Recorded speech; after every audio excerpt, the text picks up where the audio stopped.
তাইলে বাবা এই এত স্বপ্ন বাবের মায়ের, এই আদর কোল, ছোট্টবেলায় বুকে জড়াইয়া চুমা দিছে কত হাজারবার, কত লক্ষবার। মায়ের স্বপ্ন, বাবার স্বপ্ন, এই সব কিছুর বিনিময় ছিল এই বদলা যে 16 বছর বয়সে আজ তুমি এক ওয়াক্ত নামাজ পড়ো না, 365 দিনে কোনো দিন ফজরের নামাজ তোমার কপালে জোটে নাই, আর তুমি সারা রাত সারা দিন উলঙ্গ ছবি আর নর্তকী দেখলা। তাহলে তোমার মায়ের দুধের এই তো বদলা না? মায়ের পবিত্র দুধের এই বদলা দিলা? 2 বৎসর 9 মাসের মায়ের গর্ভের এই যন্ত্রণা কষ্ট সইলেন, এর এই বিনিময় দিলা? এই তো বিনিময়। মা এটাই প্রাপ্য ছিল, বাবা এটাই প্রাপ্য ছিল,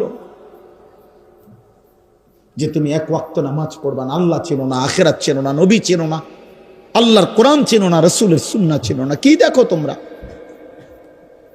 বলো না আব্বা এত কম বয়সে এত নষ্ট হয়ে গেল কেন?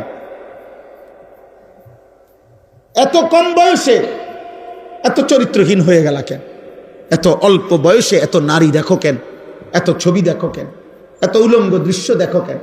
আল্লাহর নবী বলছেন, মান নাযারা ইলা মাহাসিনি ইমরাআতিন আজনাবিয়্যা সুব্বা ফি আইনাইহিল আনিক ইয়াউমাল কিয়ামা। নবীজি বলছে, যে একবার কোন বেগানা নারীর দিকে তাকালো, খোদার কসম নবী বলে কিয়ামতের দিন জ্বলন্ত আগুনের সীসা গলিয়ে তার 2 চোখে দেওয়া হবে।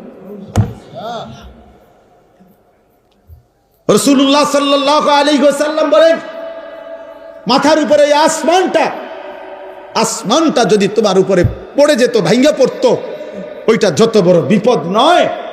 আল্লাহর নবী বলেন, তার চাইতে বড় বিপদ উম্মত তুমি কোনো বেগানা নারীর হাত ছুঁয়ে দিলা।